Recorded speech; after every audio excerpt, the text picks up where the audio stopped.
Assalamualaikum warahmatullahi wabarakatuh. Banyak sekali pertanyaan jamaah, Ustadz kasih kami channel untuk kajian anak-anak muda. Di antara anak muda berasal dari Aceh, luar biasa. Channelnya Maulizul Akbar Nak. Tonton, subscribe, like, share, komen. Assalamualaikum warahmatullahi wabarakatuh.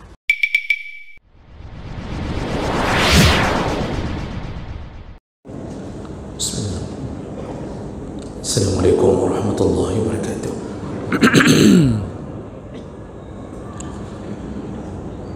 Alhamdulillahi rabbil alamin. Hamdan katsiran tayyiban mubarakan fihi. Asyhadu an la ilaha illallah wahdahu la syarika lah. Wa asyhadu anna Muhammadan 'abduhu wa rasuluhul karim. Allahumma shalli wa sallim على نبينا المصطفى محمد وعلى آله وأصحابه أجمعين. أما بعد، رب اشرح لي صدري ويسر لي أمري واحلل عقدة من لساني يفقهوا قولي. Segala puji bagi Allah, kemudian salawat dan salam kepada Rasulullah, pada keluarga dan seluruh sahabat-sahabatnya yang Allah muliakan insyaAllah. Bapak Ibu jamaah salat Maghrib dan Isya, kita akan lanjutkan pembahasan kita masih di dalam bab tentang fadilat atau keutamaan ketika ditakdirkan oleh Allah mendapatkan pasangan hidup yang buruk akhlaknya. Di pertemuan yang lalu kita masih membahas fadilah pertama, yaitu tentang janji surga yang diberikan Allah kepada para suami yang bersabar di atas buruknya akhlak istri. Tentu bagi yang mempunyai istri yang berakhlak buruk tapi dia tetap bersabar, maka bidadari di surga mengatakan bahwa suami itu adalah milik mereka, dan itu mengindikasikan tentang adanya jaminan surga bagi suami yang bersabar. Namun kita juga sudah menjelaskan, kalaupun kita tak mampu untuk bersabar, maka sebelum menceraikan ikuti dulu langkah-langkah Allah. Kalau istri sudah masuk ke dalam bab nusyud atau membangkang, maka ikuti tuntunan Allah, yaitu memberikan mau'izah, beri dulu nasihat dengan cara yang baik, nasihati dengan cara yang baik. Kalau itu tak mempan, maka barulah lakukan al-hajar, yaitu memboikot istri. Memboikot istri ini kita sudah jelaskan, bisa dengan cara tidak berbicara dengannya, tidak berhubungan dengannya, atau memisahkan ranjang dengannya sampai dia merasa mendapatkan efek jera. Kalau itu pun tak mempan, ikuti langkah ketiga, yaitu dibolehkan memukulnya, tapi dengan syarat memukul tak boleh dengan pukulan yang memberi luka, juga tak boleh memukul di wajah. Dan hadis Nabi yang kita bacakan di minggu yang lalu, tidak boleh memukul melebihi 10 kali pukulan. Setelah itu pun tak mempan juga, masih tetap membangkang, tidak ada jalan yang lebih baik kecuali menceraikannya, ya, agar kita bisa hidup dengan lebih baik, menata masa depan dengan cita-cita yang mungkin lebih nyaman kita lakukan, ya. Baik, kita lanjutkan. Berikutnya fadilah yang kedua, apabila kita ditakdirkan oleh Allah mendapatkan istri yang buruk akhlak. Nanti setelah itu setelah ini semua baru kita bahas bagaimana Allah berikan keutamaan kalau istri mendapatkan suami yang buruk akhlak, ya. Ini untuk para suami dulu, kalau mendapatkan istri yang buruk akhlaknya, ya. Keutamaan yang kedua adalah berdasarkan ayat Allah dan hadis-hadis Nabi, apabila suami itu bersabar di atas keburukan akhlak istrinya, maka dia akan mendapatkan hikmah kebaikan yang banyak, sekaligus dia bisa bermuhasabah di atas kekurangan dirinya. Ini yang Allah tanamkan kalau kita sempat mengalami masa-masa yang mungkin menyakitkan dalam rumah tangga, yaitu apabila disakiti oleh istri. Ada kalanya ketika kita mendapatkan istri yang kita harap bahwa dia salihah, dia berbicara mungkin dengan kelemah lembutan seperti berbicara di telepon ketika sebelum menikah, kita berharap istri kita itu berlaku sopan, juga sangat menghargai kita, dan kita berharap dia memelihara anak-anak kita dengan baik, dengan penuh kesabaran, dan kita berharap tidak kita dengarkan kalimat-kalimat yang pedas dari mulutnya, tapi ternyata harapan itu sirna setelah, bisa saja setelah 5 bulan perkahwinan, bisa saja setelah punya 1 anak, terjadi perubahan-perubahan pada istri kita dan dia sudah mulai mengeluarkan kata-kata yang tak pantas, bahkan mungkin bisa saja dia menghinakan kita, bahkan menghinakan mertuanya atau orang tua kita.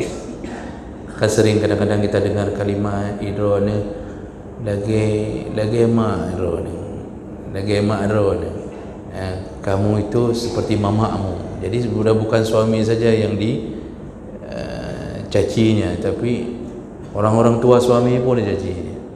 Itu semua bisa terjadi.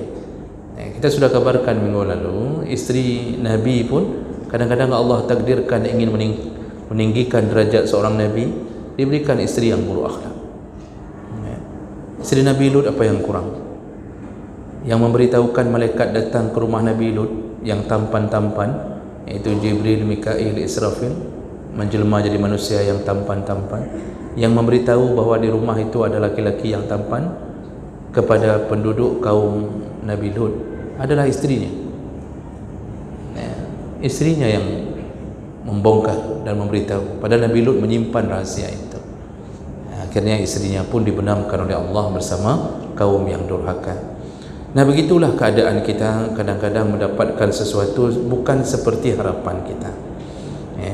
Jadi akhlaknya buruk, agamanya kurang, kemudian penuh dengan cacian.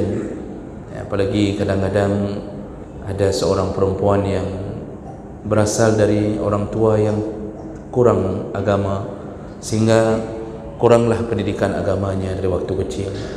Karena pengaruh lingkungan nomor 1 itu adalah bi'ah orang tua, kebiasaan lingkungan yang dibangun oleh orang tua.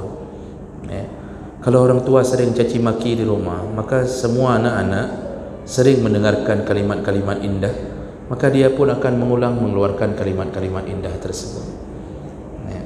Kalau dia lihat pemandangan ayahnya sering pukul istri, maka nanti kalau dia pun anak laki-laki, dia akan sering pukul istri.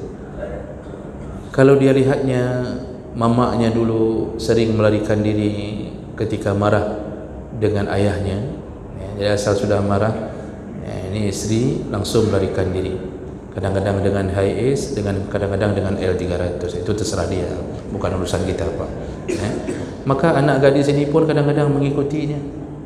Asal sudah marah sama suami, lari. Asal sudah marah suami, lari. Marah pagi, suami pergi kerja, pulang suami dari kantor, sudah tak ada apa-apa di rumah, sudah hilang. Dicari ke kolam renang, tak ada. Mungkin di balik pintu WC, tak ada. Dicari ke rumah tetangga, telepon sana, telepon sini, tak ada. Ditelepon ke rumah mertua, tak ada. Rupanya dia pergi ke teman alumni satu SD dengannya, dan itu terpisah jauh sekali. Begitu akhlak. Dari mana dia dapatkan pelajaran itu? Dari mamaknya yang dulu sering lari-lari, jadi menganggap itu hal biasa. Padahal itu termasuk salah satu nusyud, membangkang. Kemarahan apapun tak boleh larikan diri, dan suami tak boleh mengusir isteri dari rumah semarah apapun. Isteri tak boleh keluar dari rumah. Jadi kalau mau marah, marah dalam rumah. Kalau perlu pasang pengendap suara itu, Pak, yang bisa mengendapkan suara itu. Pasang, taruh busa-busa sekeliling rumah. Mau hancur-hancuran, hancurkanlah. Yang penting tak boleh keluar rumah. Tapi itu sering terjadi, dan itu kemudian menyakitkan perasaan kita sebagai suami. Ini saya bicara tentang isteri yang buruk dulu. Jadi ibu-ibu bersabar, tetap datang di setiap malam Rabu. Nanti ada giliran kami akan membicarakan tentang akhlak buruk kami sendiri. Sabar dulu. Jadi jangan sampai sudah 3 pertemuan, Ustaz kok bicaranya masalah isteri yang buruk tu terusan. Kan judulnya masih tentang isteri yang buruk, belum pindah judulnya. Jadi apa yang kita dapatkan? Allah tetap suruh sabar. Kata-kata pedas dari isteri Allah tetap suruh sabar. Apa yang kita dapatkan yang kedua? Yang kemarin kita bahas, insya-Allah surga kalau mampu bersabar. Yang kedua, kalau mampu bersabar, maka kita dapatkan hikmah kebaikan yang banyak. Siapa yang sebutkan itu? Allah Subhanahu wa taala. Maka Allah sebutkan dalam surat An-Nisa ayat 19, apa kata Allah? Wa'ashiruhunna bil ma'ruf. Berbuat baiklah engkau kepada isteri-isteri dengan cara yang baik. Jadi bergaullah dengan cara yang baik, bermuamalahlah dengan istrimu dengan cara yang baik. Nah, kemudian Allah beri catatan. Allah tahu ni hamba tak mungkin langgeng terus-terusan dalam keadaan baik. Apa kata Allah? Fa in karihtumuhunna syai'an fa in karihtumuhunna fa asa an takrahu syai'an wa yaj'alallahu fihi khairan katsira. Seandainya engkau membenci atau mendapatkan sesuatu yang engkau benci dari mereka, iaitu dari isteri-isterimu, maka ketahuilah, kata Allah, di balik kebencianmu terhadap istrimu itu, maka Allah akan menjadikan, wa yaj'alallahu fihi, hi itu kembalinya ke syai'an, maka Allah akan menjadikan kebencianmu terhadap istrimu itu menjadi khairan katsira, menjadi sesuatu yang baik, dan baiknya katsira, banyak. Jadi intinya, di balik kebencianmu terhadap istrimu, kalau engkau mampu bersabar, maka engkau akan dapatkan kebaikan yang banyak. Jadi ini ada 2 makna jawab melakukan Allah. Kalau kita buka tafsir, ada 2 maksud yang diinginkan Allah. Yang pertama, kalau kita benci ke isteri dengan sesuatu syai'an, jadi ada sesuatu dari perilakunya yang kita benci, maka untuk kita mampu bersabar, maka salah satu cara memupus kebencian itu dengan cara pikirkanlah, ingat-ingatlah kebaikan pada dirinya yang banyak. Itu maksud pertama. Karena kadang-kadang sifat manusia ketika dibantu oleh nafsu dan syaitan, kebaikan seorang istri itu bisa kita hapuskan dalam memori kita hanya karena sedikit kesalahan yang dia lakukan. Itu kita dibantu oleh syaitan. Padahal istri kita banyak kebaikannya, cuma karena kita mendapatkan satu yang kita tak senang, lalu kita menutup semua kebaikan dengan perkara yang kita tak senangi itu. Maka menanglah syaitan, menanglah nafsu. Gara-gara sedikit hancur segala-gala. Nak mikir panjang, emosional tinggi sekali, langsung gara-gara sedikit itu langsung ceraikan. Setelah cerai, barulah tanya sama Google, kayak mana rujuknya, berapa masa iddahnya. Nanti setelah rujuk, sedikit ada masalah dengan isteri, ditemukan lagi sedikit kekurangan isteri, ditalaknya lagi. Lalu tanya lagi sama Google, ini kalau sudah 2 kali kayak mana, masih boleh rujuk atau tidak? Google menjawab, kau pikir kau pikirkan saja sendiri. Oh, akhirnya dia tanya sama ustaz. Ustaz bilang masih boleh. Lalu kembalilah dia, rujuk lagi di kali kedua, masih dalam masa iddah. Sedikit masalah lagi, lalu kemudian tanpa fikir panjang ditalaknya lagi. Maka jatuhlah talak 3. Dan dia tidak berani lagi tanya ke Google, ya, takut dijawab dengan kasar oleh Google. Nah, kemudian mulailah bergerilya menanyakan bagaimana bisa kembali. Dan ternyata ditemukanlah jawaban bahwa tak boleh kembali kecuali harus mengalami atau melewati 5 perkara. Apa dia itu 5 perkara? Yang pertama, lewati dulu masa iddah istri. Jadi istri harus melewati masa iddah. Kemudian istri harus menikah dengan suami yang baru. Nah, orang Aceh menyebut suami baru ini Cina buta. Padahal tak mesti Cina dan tak mesti buta, ya. Cina Muslim tak buta, aman. Orang buta bukan Cina juga aman. Nah, ini istilah orang Aceh Cina buta. Ini saya baca di dalam kitab 8, Pak. Ya, ada kitab 8, kitab Jawa kecil-kecil itu.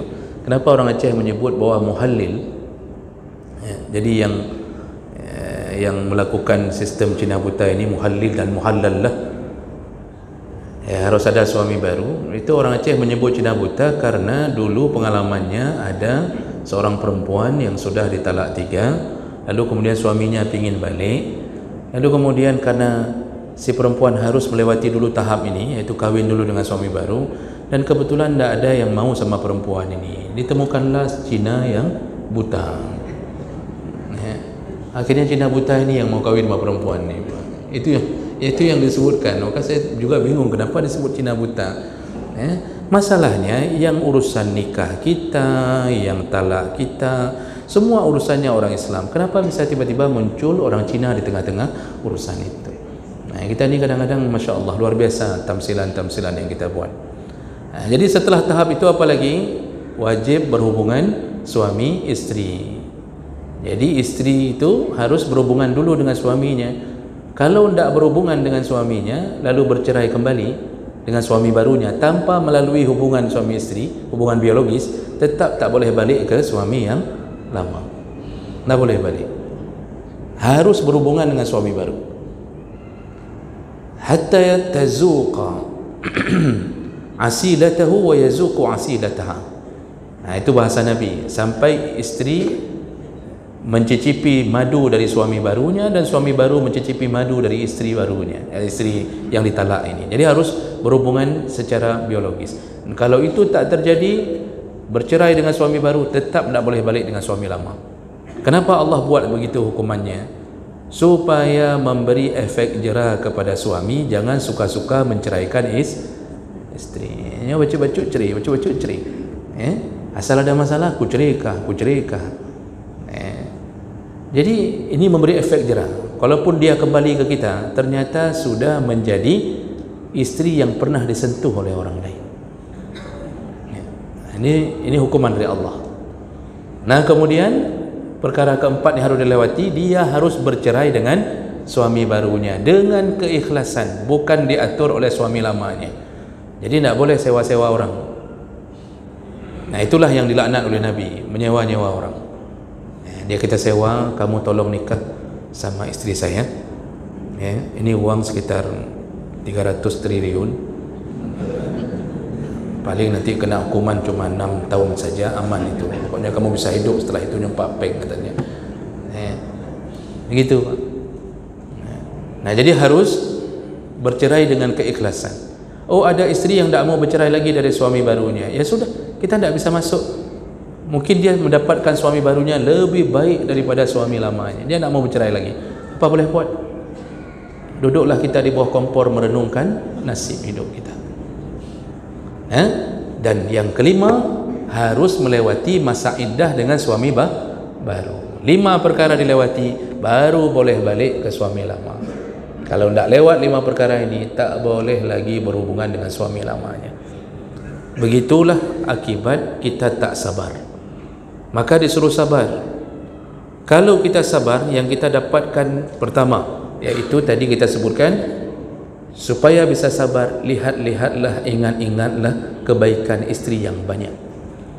Jadi jangan gara-gara sedikit istri pada suatu hari tidak memasak sesuatu yang kita inginkan atau tak sesuai dengan selera kita, lalu kita mulai membombardir istri kita itu dengan berbagai cacian, kita kemudian sampai kita usir macam-macam. Takkah kita fikirkan yang sudah 30 tahun lebih kita hidup dengannya, yang kita sudah punya anak sampai 10 orang. Kalau 30 tahun 10 orang berarti 3 tahun sekali, Pak, ya? Sudah 10 orang anak 30 tahun lebih. Siapa yang mengandung anak tersebut sambil muntah-muntah?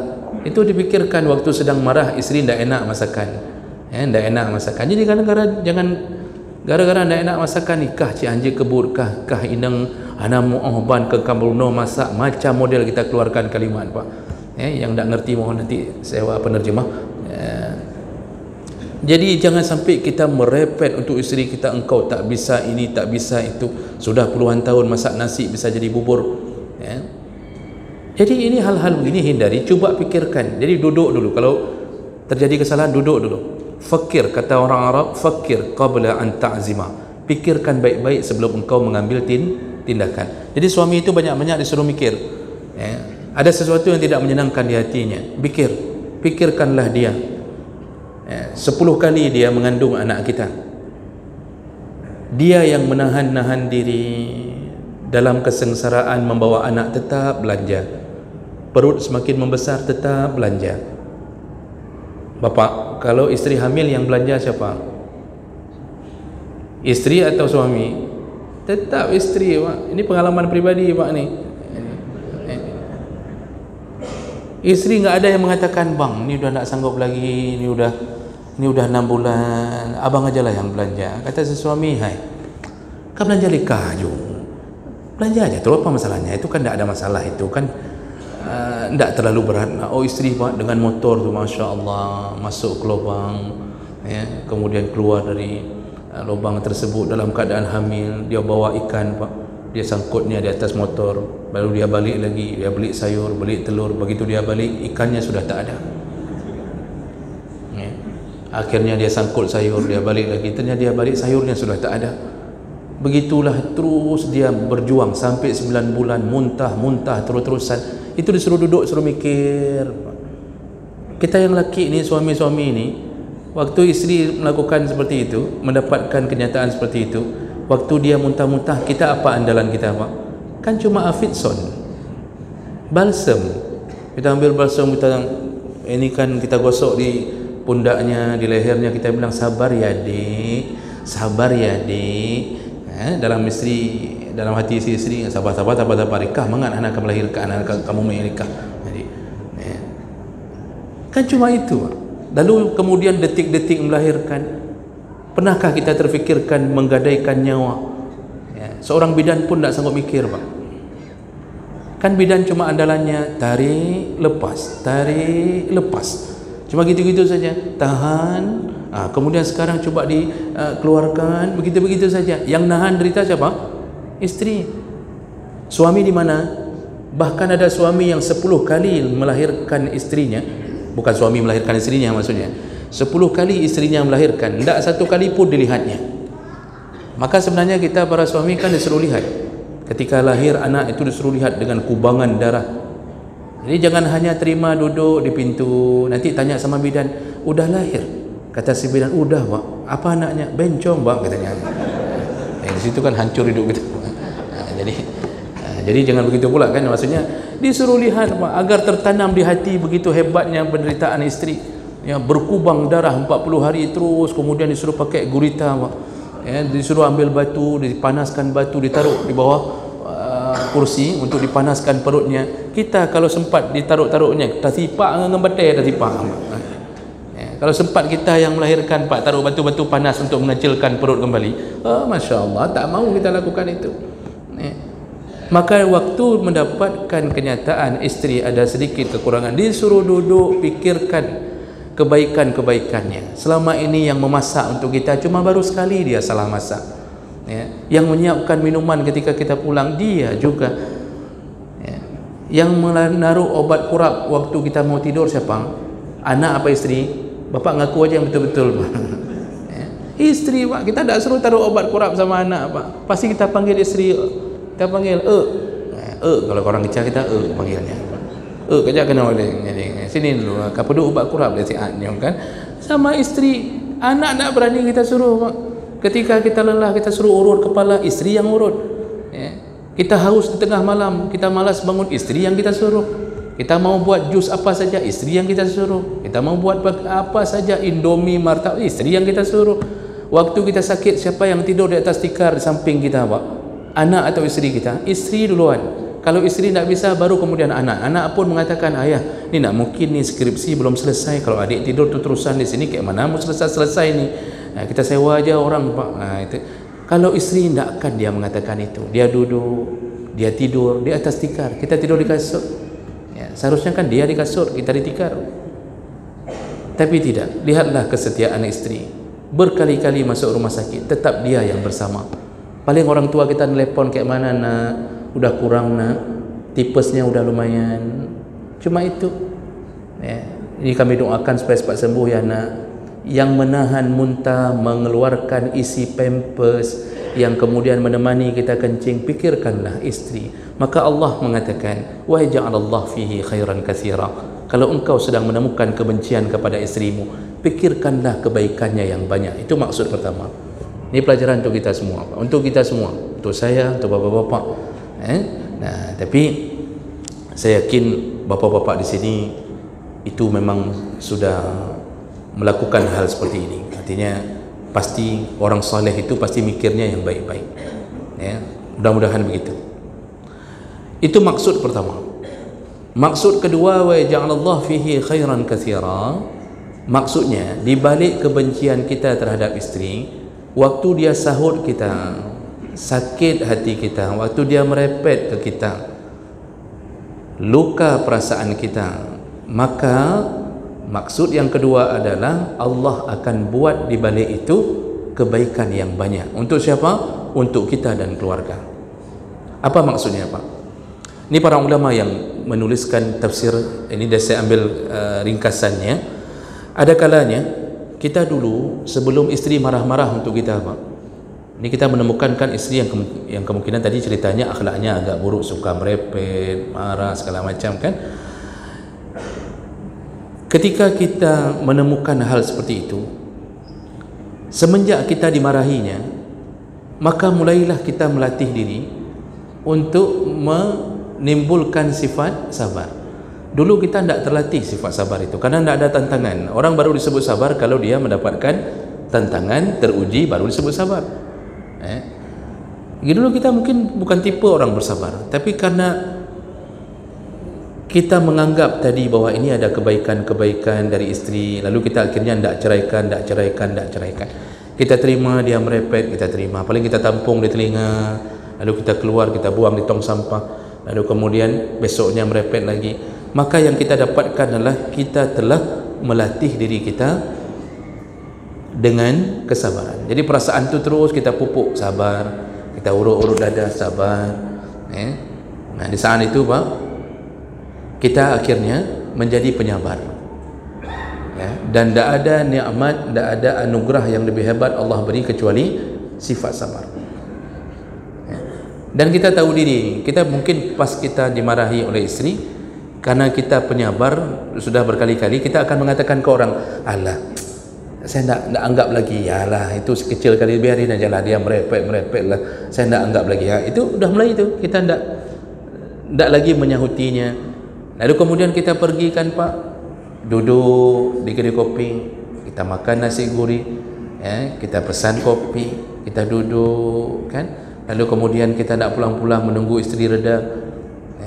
Ini perasaan ini kan terus kita bermain. Lalu kita katakan kepada sahabat kita yang duduk bersama kita, biasalah, istri biasa sedang marah di rumah, biasalah. Jadi tanya sama kawan kita, kapan rencana nih pulang? Nak tahu nih saya makan duhur sekaligus di sini. Padahal nasi gurih tutupnya jam 9 udah tutup kan. Tapi kita tunggu sampai duhur sehingga terdidik sabar. Akhirnya jadilah kita penyabar. Dulu enggak begitu. Kita sering juga bilang sama orang, "Lu ngorojihna, saya dulu enggak kayak gini." Oh, kalau dulu itu, oh saya hambo terus itu. Itu bisa saya hantam terus. Tapi entah kenapa kali ini kalau urusan isteri saya tak terlalu peduli lagi. Dia mau marah-marah lah. Begitulah Bapak, kebaikan yang enggak kita sadari diberikan Allah Subhanahu Wa Taala. Itu contoh satu. Kemudian para ulama mengatakan bahawa kita mulai berubah menjadi orang yang lebih lembut, padahal dulu kita kasar, dan itu kita tidak sadari.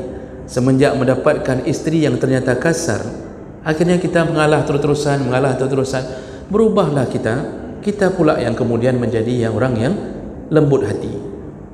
Jadi makanya kan banyak Pak suami yang kemudian dilabeli suami takut isteri, padahal bukan takut isteri, karena banyak mengalahnya. Dan saya dapatkan itu banyak sekali kasus Pak. Jadi suami itu sudahlah, kalaupun isteri yang merepek itu terusan, paling dia sahut, buka, kasih, sudah cukup, kata dia. Begitu saja. Makanya anak-anak pun menceritakan kepada orang-orang, siapa salah tu, mamamu sama bapakmu? Mama itu kasar kali, bapak orangnya lembut kali, tidak terlalu peduli bapak masalah-masalah kayak gitu. Akhirnya timbullah sifat Nabi, yaitu kita mulai berbuat baik ke isteri dengan kelemah lembutan. Itu mungkin kadang-kadang tidak kita sadari. Perubahan pada psikologi kita tidak kita sadari Pak. Itu pemberian Allah akibat menghadapi isteri yang mungkin ada masalahnya. Nah, kemudian ada kalanya kadang-kadang keributan dalam rumah tangga yang dipicu oleh buruk akhlak isteri, karena kita sudah mampu sabar, lembut hati, maka bisa jadi Allah ganti dengan perasaan cinta. Nah, jadi karena sudah terlalu sering, isteri pun dah capek, nak sanggup merepek lagi, umur dah 65 Pak. Dia nak sanggup merepek lagi. Di masa tua mulailah dia sesali. Dia mengatakan, bang mohon maaf, dulu sudah 45 tahun aku terus berbuat buruk kepadamu, dan aku tahu engkau orang yang bersabar. Dia mulai minta maaf Pak. Dia ciumnya tangan kita, kemudian dia terus-terusan merasa bersalah. Di situ Pak, ternyata hidup kita di masa tua penuh dengan ketenangan. Kenapa? Taatnya isteri hasil daripada kesabaran kita. Maka kita juga mulai mengatakan, Masya Allah, nak nyangka di masa tua Alhamdulillah bisa bahagia begini. Dia Pak, karena sudah terlalu menyesal, akhirnya berbakti habis-habisan ke kita, sampai mahar-maharnya pun diberikan ke kita. Dia mengatakan bahawa untuk menutupi kesalahannya, bang ini yang 100 manyam ini untuk abang sajalah. Di saat itu kan habis semua luka kita di hati Pak.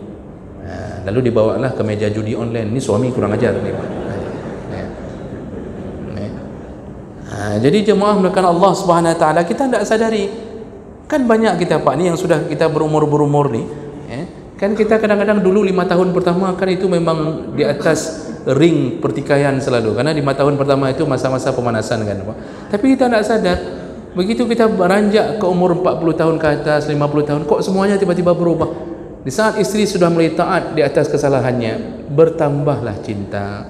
Maka mulailah kita pacaran kembali dengan seorang nenek tua yang baru menyesali dari berbagai kesalahannya. Maka sering saya lihat tu kan, kadang-kadang di hari-hari tertentu Pak, itu jalan berdua sama kakek nenek, itu bisa saja dulu sudah capek berantem, Allah ganti dengan rasa cinta. Kita tidak sadar itu. Itu para ulama mengatakan begitu. Dan yang bisa jadi, kata para ulama, juga yang maksud Allah wa ja'alallahu fihi khairan katsira, kita karena kesabaran kita menghadapi isteri yang begitu, maka Allah ganti untuk melipur lara hati kita, diberikanlah anak-anak yang saleh. Jadi kita punya anak yang laki saleh, yang perempuan salehah, mereka lah yang menenangkan hati kita. Walaupun mamanya mungkin terlambat untuk menyesalinya, tapi anak-anak kita itu mengatakan, ayah sabar ya ayah, tak usah peduli kali masalah mama, kami aja tak peduli lagi, entah mama kami entah bukan, itu pokoknya kami tak peduli. Ayah yang sabar ya. Gara-gara anak ini Pak, kita mendapatkan kebaikan yang banyak. Nanti isteri kita waktu tuanya taubat, taat ke kita, kita dapat anak yang saleh diganti oleh Allah atas kesabaran kita, dan itu kita juga tidak menyadarinya. Paling nanti kita ketika tidak ada isteri sedang pergi belanja, lalu kemudian kita curhat sama anak-anak yang saleh-saleh ini, alhamdulillah kalian tidak seperti mama kalian, katanya kan. Kita sering bilang itu, bapak sebenarnya cukup lama bersabar, untung ada kalian. Kalau tidak ada kalian di rumah ini, mungkin bapak sudah jadi supir HIS juga. Karena yang istri yang dulu itu larinya dengan supir HIS, itulah yang nikah nih sama supir HIS nih. Nah kan, jadi kita terus mengatakan itu, Masya Allah, bahagianya hati dapat anak-anak yang saleh. Itu hasil pemberian apa? Kebaikan yang banyak. Dan ini saya ringkaskan dari tafsiran-tafsiran para ulama. Jadi ini fadilah yang kita tidak tahu apa yang Allah inginkan dengan memberikan ujian dari munculnya istri yang buruk akhlak. Dan yang terakhir, Bapak Ibu, para ulama juga mengatakan dalam tafsir-tafsir mereka, di balik kejadian itu semua ada kebaikan yang juga kita perlu fikirkan. Apa?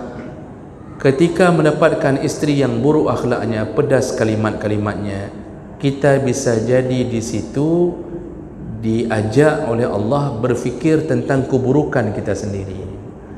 Jadi bermuhasabah, kenapa istri kita begitu? Kenapa Allah bisa kirimkan istri yang begitu?